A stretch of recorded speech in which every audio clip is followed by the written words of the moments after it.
If you're buying a cheap dash cam with a rear view dash, one thing you really need to look out for is, does it come with all the fixings, or any of them?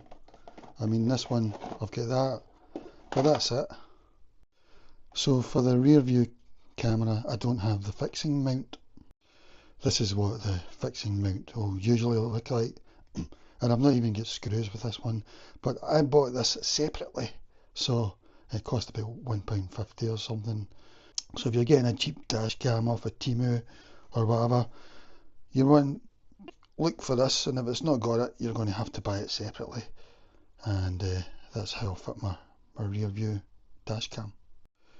The reason I noticed was because I noticed in TEMU somebody had put a comment.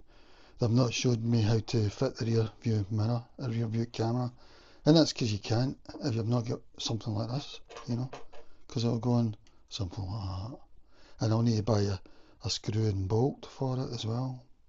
And so I bought this separately, and that's adhesive. Yeah, so that's pretty disappointing. As for the rest of it, there's no fixings for this either, so I've bought some stuff.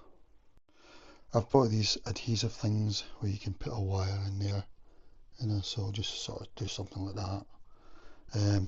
I've not really thought of how I'm going to fix it though, you know, because I would like to put it over the top, but not the top, on the ceiling, but probably will not stick to that, so that's another thing.